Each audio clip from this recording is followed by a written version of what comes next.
లాజర్‌ని మనం చూసినట్లయితే, లాజర్ యొక్క జీవితంలో ఒక అనుకోని వ్యాధి ద్వారా తను మరణించాల్సొచ్చింది.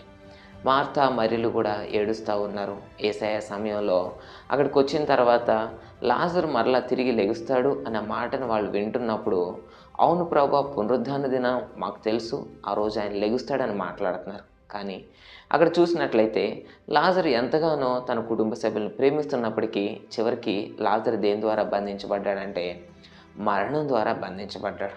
కానీ యేసయ్య ఎప్పుడైతే లాజరు దగ్గరికెళ్ళి, లాజరు నువ్వు లేచి బయటికి రా అని చెప్తా ఉన్నాడో, లాజర్‌ని మరణం బంధించింది. కానీ యేసయ్య యొక్క మాట లాజర్‌ని మరణం నుంచి బయటికి తీసుకురాగలిగింది. చూడండి, యేసుక్రీస్తు ప్రభు మరి నూతన నిబంధనలో ఒక మాట చెప్తా ఉన్నారు. అదేంటంటే, బలవంతుడు బలహీనుణ్ణి జయిస్తాడు. మరి బలవంతుడు ఖచ్చితంగా ఈ బలహీనుణ్ణి ఆక్రమించుకుంటాడు, ఓడిస్తాడు అనే విషయాన్ని మనం స్పష్టంగా చూడగలుగుతున్నాం. మరణం బలమైనది, లాజరు బలహీనుడు. ఖచ్చితంగా మరణం ముందు లాజరు ఓడిపోవాల్సిందే, అవునా? కానీ చివరిగా చూసినట్లయితే యేసయ్య మాట మరణం ముందుకెళ్ళినప్పుడు యేసయ్య మాటకి శక్తి ఉంది మరణాన్ని జయించడానికి.